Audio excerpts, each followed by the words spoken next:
Hi, thank you for joining us at Inc. My name is Greiff, and I'm here with you today, as I am every week, to help build the most important brand in your life, which is you. And when we talk about building, we use tools, and the same goes for building our brand. These wellness tools will help elevate your emotional intelligence and help to lead you in a more positive, successful direction in life and in business. Some of these tools you can layer on for protection, and some you will hang up in the closet to outfit you another day. This week's tool is entrepreneurship, and how a new meaning for this term can be annexed and lead us to success in life and business once I've demonstrated to you that this is a great tool for your brand. Wise and honorable. The streets raised me to be wise and honorable. Wise and honorable. The streets raised me to be wise and honorable. We have gotten a bit carried away with the entrepreneur label. The characteristics have been documented, analyzed, listed endlessly, and mostly still miss the point. So many people are now considered entrepreneurs, and we've been encouraging people to become entrepreneurs for decades, and so much so that the startup failure rate has reached 90%. So what is an entrepreneur really? How can we find the real lessons to be learned for success in life and at work and even at play? Entrepreneurs at their core are rare, transformative, and risky, and they are going to propel the society forward with big leaps of creative disruption. Or, as the book Capitalism in America calls it, creative destruction, authored by former chair of the Federal Reserve, Alan Greenspan, and management editor for the esteemed publication The Economist, Adrian Wooldridge. Creative destruction is what created the economic greatness of our country. So what is creative destruction? Creative destruction can be described as the dismantling of long-standing practices in order to make way for innovation, and was coined by Austrian economist Joseph Schumpeter in 1942. It is used most frequently to describe innovations in manufacturing processes that increase productivity, but economists use it to express the essential nature of capitalism as a relentless drive towards progress. Our country's first entrepreneurs who drove innovation were J.P. Morgan, Andrew Carnegie, John Rockefeller, Leland Stanford, Henry Ford, among some lesser others. These great entrepreneurs earned their place in history not by inventing new things, but by organizing them. This involved three elements: spotting innovations that had the potential to revolutionize industries, bringing distant factors of production together, and integrating economic activities from the production of raw materials to the sale of finished products. One need not think of entrepreneurship solely in the context of economy, however, nor only for members of the Common Era. Ancient Egypt held some of the greatest entrepreneurs, and these all came in female form. The book Women Who Ruled the World by Kara Cooney shows us that Merneith, Nefersobuk, Hatshepsut, Nefertiti, Tawerstret, and Cleopatra climbed the highest and wielded the most significant power as heads of state. Possessing ability and great ingenuity, they used their female power to avoid aggression, war, to get through crisis, to keep a culture going for more than 3,000 years. This is the reason why women were regularly chosen as pharaoh, because of their ability to organize and see potential by ruling pragmatically. True trailblazing entrepreneurs whose innovations led them to rule inside a patriarchal society that was literally ancient Egypt's salvation. And finally, we also need not to find entrepreneurs as rich, crafty, powerful, because you can find some of the most innovative adapters in life at your local extended stay hotel. Exiled in America, a book by doctoral student Christopher Dunn, chronicles his year living with permanent residents of motels who literally have nowhere else to go. Inside of these dilapidated, infested, and overcrowded structures, the mentally ill and chronically high, social refugees, if you will, find ways to eke out not only an existence, but a vibrant community whose members create meaningful lives despite their crushing reality. Complete with matriarchs, rules of engagement, conflict, victories, potlucks, fireside chats, day drinking, and other cultural norms, to be able to innovate a sense of normalcy inside of this madness, to informally organize radically divergent lifestyles into a shared reality, is nothing short of genius and extremely brave. All our dreams come true if we have the courage to pursue them. And that is a quote by Walt Disney, whose name is universally recognized. But you may not know that when word got out that Walt Disney planned to turn the fairy tale Snow White into a feature film, industry insiders were convinced his efforts would fail, calling the project Disney's folly. His detractors were almost correct. Disney did, in fact, run out of funding during Snow White's production and was forced to show loan officers, or venture fund capitalists as we know them today, a rough cut of the movie before he could secure another round of funding. Luckily, for both Disney and his investors, Snow White turned out to be a smashing success. The film earned over $8 million during its initial release, about $130 million today.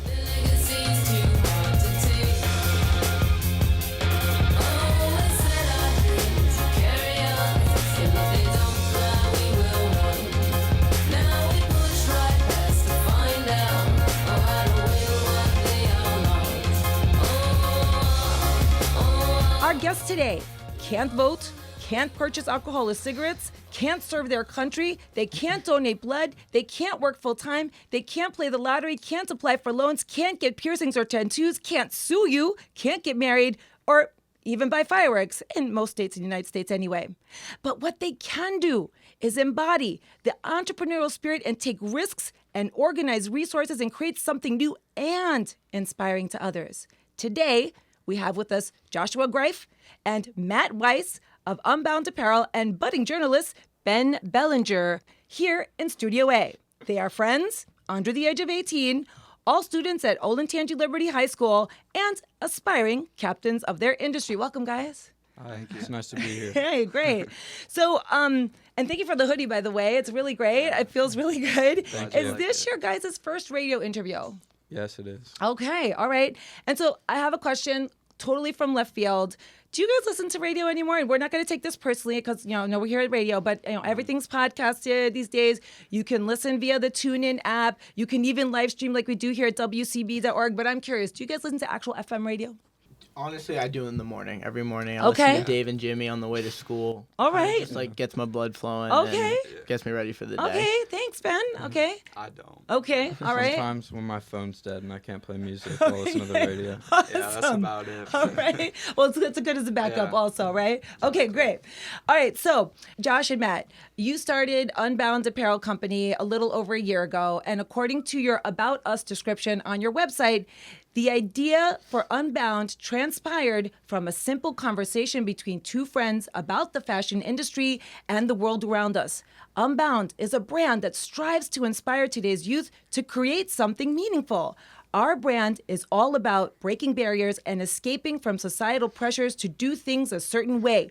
We feel that this message is encapsulated in our slogan, Aspire to Create. What sets us apart is our message, our affordable prices, and our unrivaled quality. So I can speak about the unrivaled quality because those of you who are listening and can't see, I'm wearing an Unbound hoodie and it's remarkably soft, but we're here to talk about being an entrepreneur. And you mentioned breaking barriers to create something meaningful. So tell us about that conversation that the two of you had and how you're helping today's youth, other than being an incredible inspiration, I am sure. I think, just to start off, we were always looking for something, different to do, something new to, kind of change up the pace. And that's kind of, what this started from. We just were, just kind of wanted to start something new. So we were, talking. We were both interested in, fashion, clothes and stuff. That's something I've been interested in for a while. Mm-hmm. So that's just kind of how it started. But it eventually just, turned into a business and, opened a lot of new doors for us, I guess you could say. Okay. What about the changing people's lives, influencing youth, that kind of thing, other than by example? Well, yeah, I think mostly by example. We just kind of want other kids not to be scared to try different things that, other peers might judge as, outlandish and far-fetched.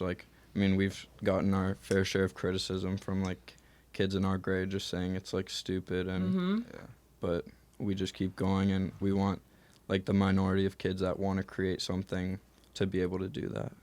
That's a great message.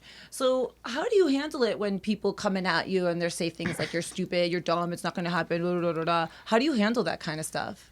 We just try to ignore it. In our minds, we know we're doing something different and meaningful, and you know, it gives us a lot of meaning, and we're really passionate about it, so we just keep going. Yeah.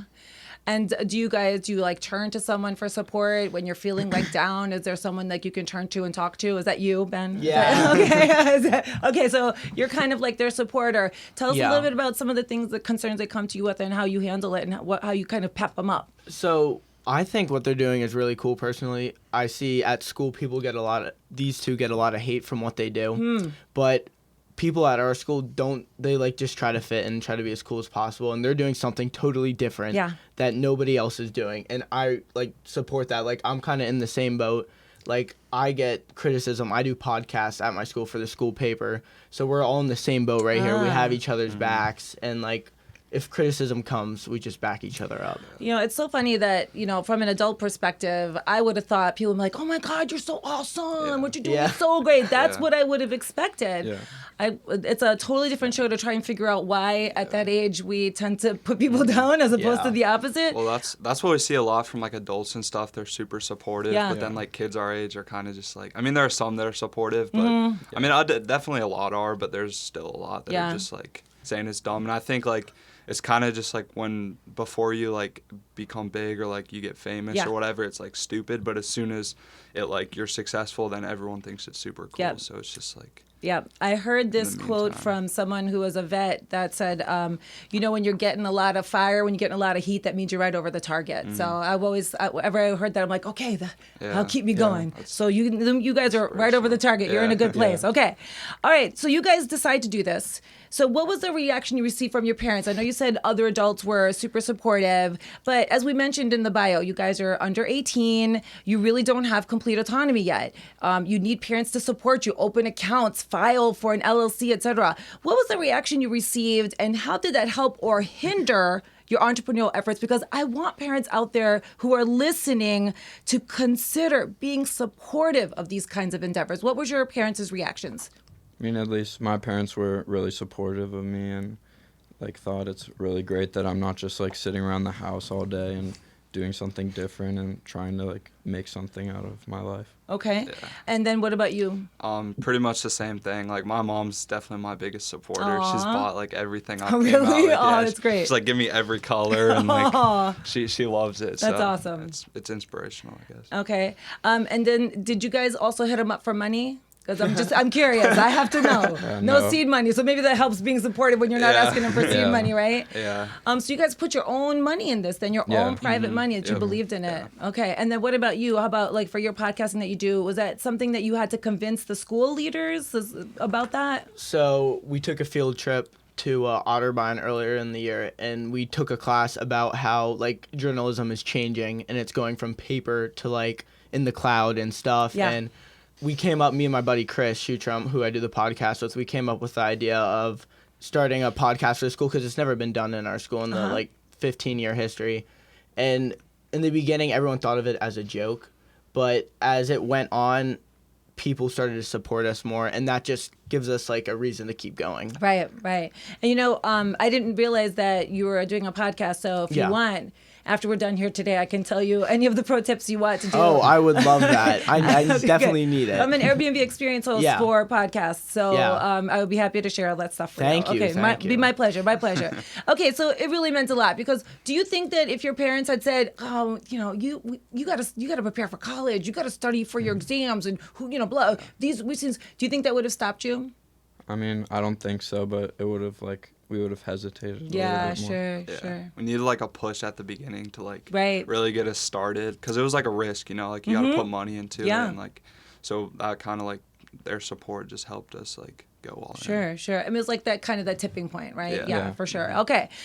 You also sought out the support of others. For example, Ted Bingham from the Calabundant marketing firm. I've worked with him in the past. He sent over some of his clients. Shelley Stotzer, for example, the career and talent strategist at Crosworks, was on the show. How did you find Ted, for example, to seek out his professional wisdom, or did you just hire him? He like contacted my dad for some advice with his business.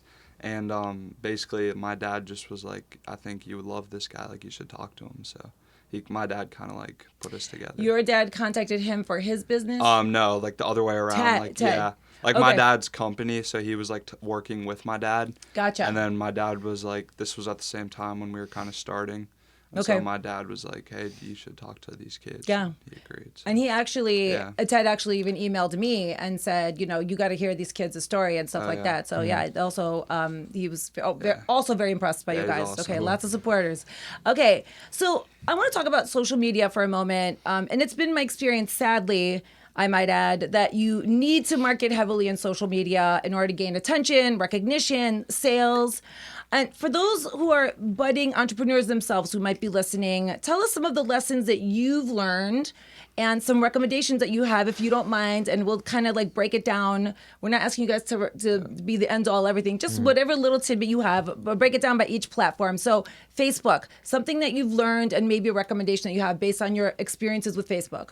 I mean, I'd say we're not super experienced with Facebook. Okay. We kind of just started that a little while ago. So, but basically just kind of being active on there and like keeping up your posts is pretty So important. content is king. Content. And you realize too, like for example, probably most of your peers probably don't use Facebook, and Yeah. you're just like, well, got to do Yeah, it. Exactly. Got to do it. And that's the thing. Like, we're trying to figure out, like, what's the next big thing, you know? Mm-hmm. Like, 5-10 years ago, it was, like, Instagram was coming up, and now Right. Instagram's, like, probably the number one thing, at least for our, Yeah. like, industry. Okay. So that's what we, like, have been focusing mostly on. but, Okay. Yeah. So what was the next one? So Instagram is like your main. Yeah, that's main, our big okay. focus. Do you guys do Snapchat? We don't have a No. Snapchat Okay. account for Okay. our business. I don't bother with that either. LinkedIn. Do you guys do LinkedIn? I set up an account, but You it was did? just to, like, get in touch with people. Okay. So it wasn't, like, specifically for our business, but it was kind of like Gotta have a something- presence. Yeah, just to Gotta have a presence. it, That's you the know? thing. Yep. Okay. What about Twitter? And we haven't made an account. Okay. We're just focusing on Instagram Yeah. right now, I guess. Okay. But we And- will do that in the future. And that's probably, and I know like all of the conferences that I've gone to, you know, people who do kind of apparel, that kind of arena, Insta is really the place Because where the you- images, you know. Yeah. Right. And you guys have a great marketing campaign. How did you guys find the photographer that you guys are working with? Okay, so he like DM'd us. Nice. It was a couple months ago, but he just like sent us a DM. Was like talking about how he's like same age as us, lives in Utah, and he's like an aspiring photographer, I guess. Love and it. He just wants to like build his portfolio, so he said we should work together. He offered us a great price. So Nice. we did it. And then there was another thing too. I was kind of looking at your guys' feeds, of course, you know, just to kind of do my research. And I just noticed that on the most recent one that people were like, hey, you hit me up, we want to collaborate. And then when I go to their page, it's like, pay us for likes and follows. How do you guys exactly. feel about that? I don't know. Inauthenticity. Yeah. I mean, we kind of just ignore it because a lot of accounts do that. Like, they'll just go under a specific hashtag and just, like, copy and paste the same message. So we don't really, like, bother with that stuff. Okay, so you'd rather have organic, authentic Yeah, for growth, sure. even if it takes a long time. Yeah. Okay, do you do any of those for your podcast? Our podcast, we created a Twitter account. I wouldn't say it's too popular, but we have a solid following. Okay, And good. what we try to do is we try to like get people like active. We do polls and stuff. Ask them what they like for feedback about our videos, what they want us to do next, and we kind of just try to make them laugh. Like just like if you make someone laugh on Twitter, they're gonna check out your stuff. And so I thought that was kind of like it's something to open the door to the podcast. Right. And to my Twitter handler, Jared Albin, I hope you're listening to this. Okay. And then my Facebook handler, Michael J. Klein's here also. And so Zachary, our YouTube handler. So thank you so much. As you can tell, it's important, Yeah. right? Yeah, Because very. here they are. yeah. Because you can't do without. Sadly, I don't think there's any way around that other than like you know going in person and like maybe like going to a crew game and throwing out T-shirts, you know, like changing out the crew T-shirts and putting the ones for the Unbound Yeah. ones. That'll be funny. That's a good one. Okay, all right. So speaking of, where can one go to find out more about your apparel line and what you guys are up to? So you already have batch 1 and batch 2. Am I wearing batch 2 then? No, that's the first. Oh, yes, sweatshirt the we made. original. Okay, so when is there a batch 3 coming out? We're working on a few things, but we don't have an official release Okay, right now. okay, keeping us in suspense. So tell us about some of your handles, your URLs, and things like that. So our website is www.unboundohio.com, and we have like a lot of information on there. We have a lookbook with some pictures. We're working on like a playlist that kind of represents our brand that we're going to put on there. And we have our products for sale on there, and we have a little bit of information about our stuff. And we're also working on a video that we're going to put on there, so just keep tuned for that. And then our Instagram handle is @UnboundOhio. If you want to check that out, it has some more pictures and kind of keep you updated with what we're doing. Okay. And what about people who might want to do some collaborations? What kind of collaborations? That's another thing that I learned too, is like channeling partners are important. What kind of collaborations? You talked about photographer. What kind of other collaborations have you guys been getting going?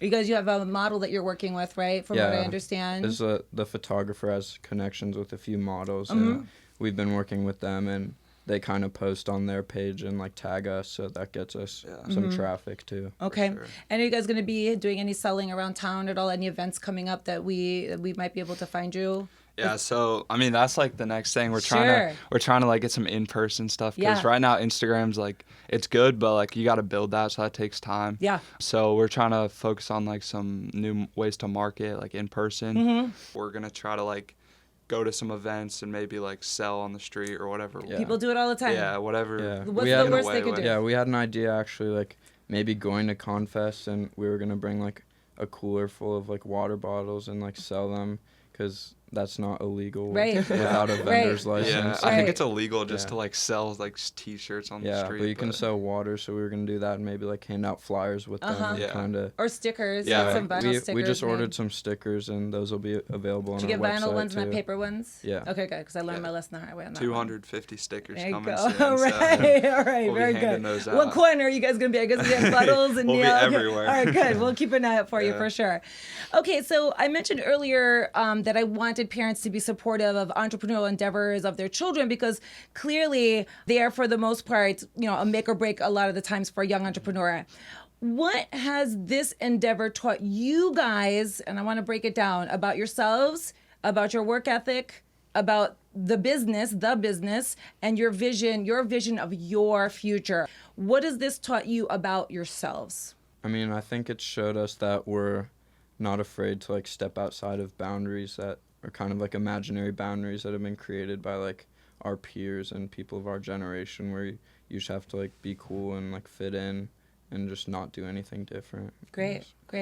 I think it just showed me like what I'm capable of. Nice. Like there's a lot of, like you said, expectations. Like we're just in high school, just go to school, like play sports, that's about it. But like it showed us that we can like be involved in like business with like adults and like people that are more educated than us and still be like respected, I guess. Yeah. Okay, what has this taught you about your work ethic?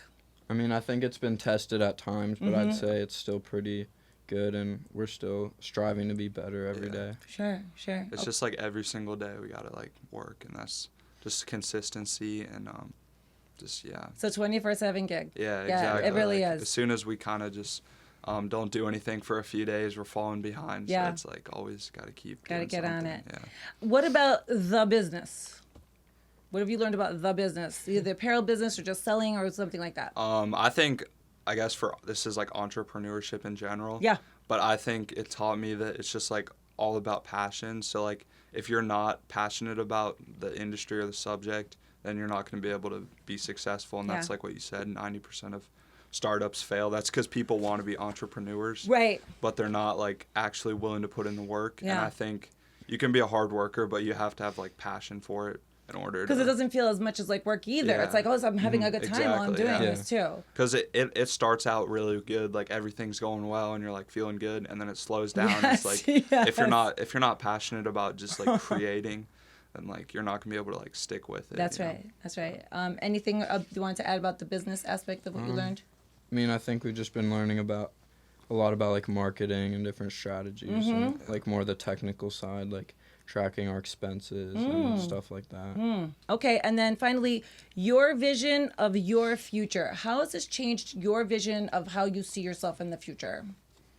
I mean, I think this is like a great tool for us, like even if this specifically doesn't like blow up and become like something we can do like in the future, like it's still given us a lot of skills and opportunities to learn like about our future. Yeah, and you can take this and parlay this into some next level thing, right? Yeah. I feel like it's just put us way ahead of like other people that are interested in business or entrepreneurship, like just because we've had so much experience already, and like, a lot of people just wait until they're done with college to get into that. But like, Yeah. I think just starting at like a young age opens a lot of doors. Right. And not to mention like your level of confidence. It's like, Yeah. look what I can do. I can Yeah. do it. Yeah. Okay. And Ben, I'm curious, you yourself have taken initiative to be here. Yes. And get some valuable experience in preparing for entering your field of podcasting journalism, a hallmark of an entrepreneur also.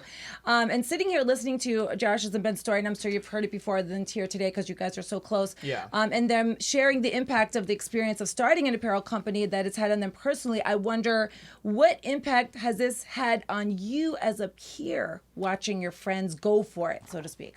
So it's kind of inspired me like to just try new things, and like people just like focus on like popularity and stuff and like sports, but like instead of starting like after college, like doing what you want to do, they're starting early. They're doing what they want to do in their future now, and I think that's really inspiring because not a lot of people are doing that. Great.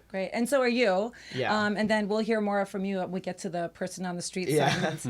Okay, you guys, I can't tell you how gratifying it is to see you guys live out your dream and really inspiring others. You are making a difference, and congratulations, and thanks for being on Ewing here today. Thank you for having me.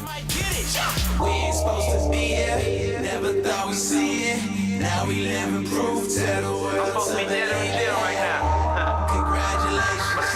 They got what made it. They told us we was nothing. Now I know they hate it. Round up applause. Round up applause.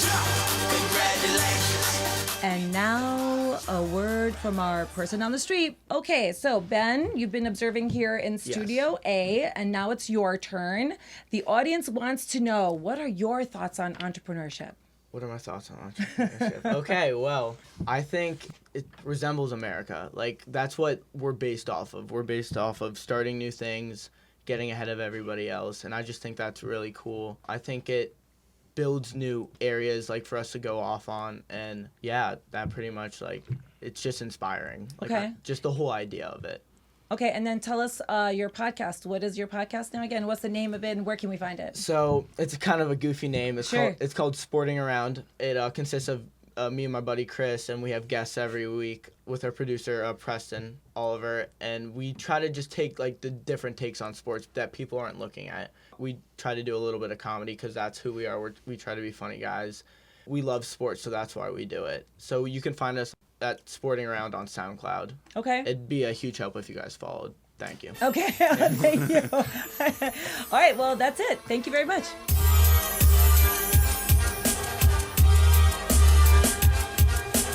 And that's our show for today, folks. Thanks so much for joining me. I'm Maria Greiff, and you've been listening to You Inc. on 90.5 WCBE.